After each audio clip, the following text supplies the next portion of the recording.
আপনাদের যাদের manual caste certificate রয়েছে আপনারা ম্যানুয়াল কাস্ট সার্টিফিকেট থেকে ডিজিটাল কাস্ট সার্টিফিকেটে কীভাবে আবেদন করবেন, অর্থাৎ অনলাইন থেকে আপনাদের মোবাইল ফোন থেকে কিন্তু ডিজিটাল কাস্ট সার্টিফিকেটের জন্য আবেদন করতে পারেন। তো কিভাবে আপনারা আপনাদের ম্যানুয়াল কাস্ট সার্টিফিকেটকে ডিজিটাল কাস্ট সার্টিফিকেটের জন্য অনলাইনে আবেদন করবেন এবং এর সঙ্গে আপনাদেরকে কি কি ডকুমেন্টস জমা করতে হবে, তো সম্পূর্ণ প্রসেস স্টেপ বাই স্টেপ আজকের এই ভিডিওতে আপনাদেরকে জানাবো। অবশ্যই ভিডিওটা প্রথম থেকে শেষ পর্যন্ত দেখবেন। এছাড়া চ্যানেল নতুন হয়ে থাকলে পরবর্তী ভিডিওর লেটেস্ট নোটিফিকেশনগুলো সবার প্রথম এই চ্যানেল থেকে পাওয়ার জন্য চ্যানেলটি সাবস্ক্রাইব করে পাশের বেল আইকন টিপে নোটিফিকেশন অল করে রাখবেন। এছাড়া ভিডিওটি ভালো লাগলে অবশ্যই ভিডিওটিতে একটি লাইক দিয়ে দিবেন। আপনারা যারা ম্যানুয়াল কাস্ট সার্টিফিকেট থেকে ডিজিটাল কাস্ট সার্টিফিকেট করাতে চাচ্ছেন তো আপনাদেরকে কিন্তু যে কোনো সার্চ বারে চলে আসতে হবে। যে কোনো সার্চ বারে আসার পর আপনারা লিখে সার্চ করবেন কাস্ট সার্টিফিকেট wb.gov.in, এটা লিখে সার্চ করবেন। আপনারা কিন্তু ডাইরেক্ট এই ওয়েবসাইটে চলে আসবেন। এছাড়া আপনাদের সুবিধার্থে এই ওয়েবসাইটের লিঙ্ক কিন্তু আমরা ভিডিও ডেসক্রিপশন বক্সে দিয়ে রাখবো, সেখান থেকে ক্লিক করে ডাইরেক্ট আপনারা এই ওয়েবসাইটে চলে আসবেন। এই ওয়েবসাইটে আসার পর আপনারা কিন্তু এখান থেকে পপ আপটা কেটে দেবেন। এরপরে আপনারা এখানে কিন্তু এই অপশানটাতে ক্লিক করবেন। এখানে ক্লিক করার সঙ্গে সঙ্গে পরবর্তী অপশান চলে আসবে apply for digitalise certificate for ST SC OBC, এই অপশানে আপনারা ক্লিক করবেন।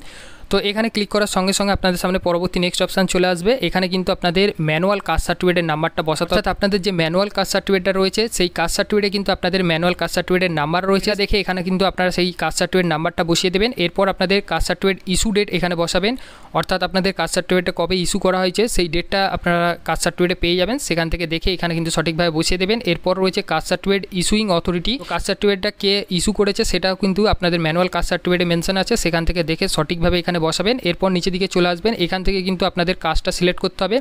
তো এখানে ক্লিক করে এখান থেকে কিন্তু আপনারা আপনাদের ST কি SC বা OBC A OBC B, তো আপনাদের ক্ষেত্রে যেটা হবে সেটা কিন্তু এখান থেকে সিলেক্ট করে নেবেন।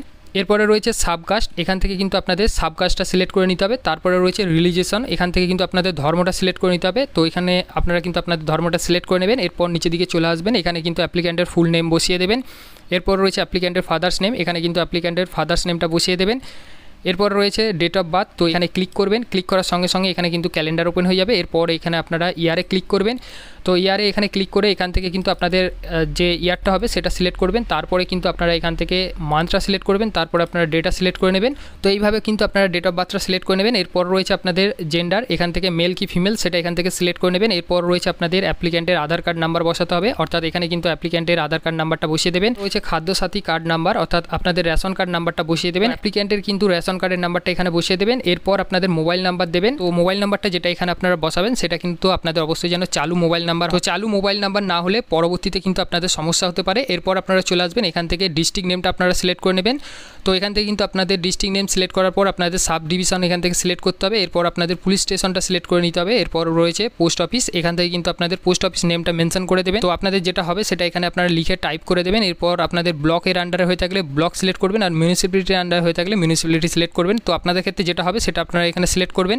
এরপর এখান থেকে কিন্তু আপনাদের ব্লক বা মিউনিসিপ্যালিটি নেমটা সিলেক্ট করে নিতে হবে। এরপর রয়েছে জিপি বা ওয়ার্ড, অর্থাৎ জিপি বা ওয়ার্ড নামটা এখান থেকে আপনাদেরকে সিলেক্ট করতে হবে। এখানে আপনাদের ব্লক নেম সিলেক্ট করার সঙ্গে সঙ্গে এখানে কিন্তু আপনাদের জিপি বা ওয়ার্ডের অপশান চলে আসবে। এখানে কিন্তু আপনাদের জিপি বা ওয়ার্ড নেমটা এখান থেকে সিলেক্ট করে নেবেন।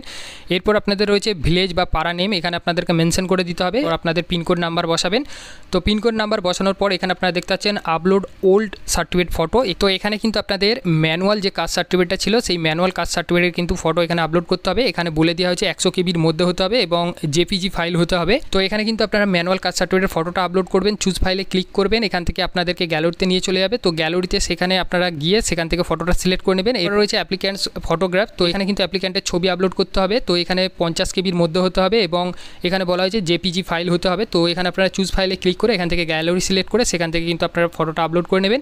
এরপর নিচে দিকে চলে আসবেন, এখানে কিন্তু দেখে সঠিকভাবে ক্যাপচার কোড বসাবেন। যদি ক্যাপচার কোড বুঝতে অসুবিধা হয় আপনারা এখানে রিফ্রেশ অপশান রয়েছে, তো রিফ্রেশে আপনারা ক্লিক করবেন। পরবর্তী ক্যাপচার কোড আসবে, দেখে সঠিকভাবে বসাবেন। তারপরে কিন্তু আপনারা এখানে সাবমিট করবেন। সাবমিট করার সঙ্গে সঙ্গে আপনাদেরকে ফর্মটা প্রিন্টের অপশান দিয়ে দিবে। তো সেখান থেকে কিন্তু আপনারা ফর্মটা প্রিন্ট আউট করে নেবেন।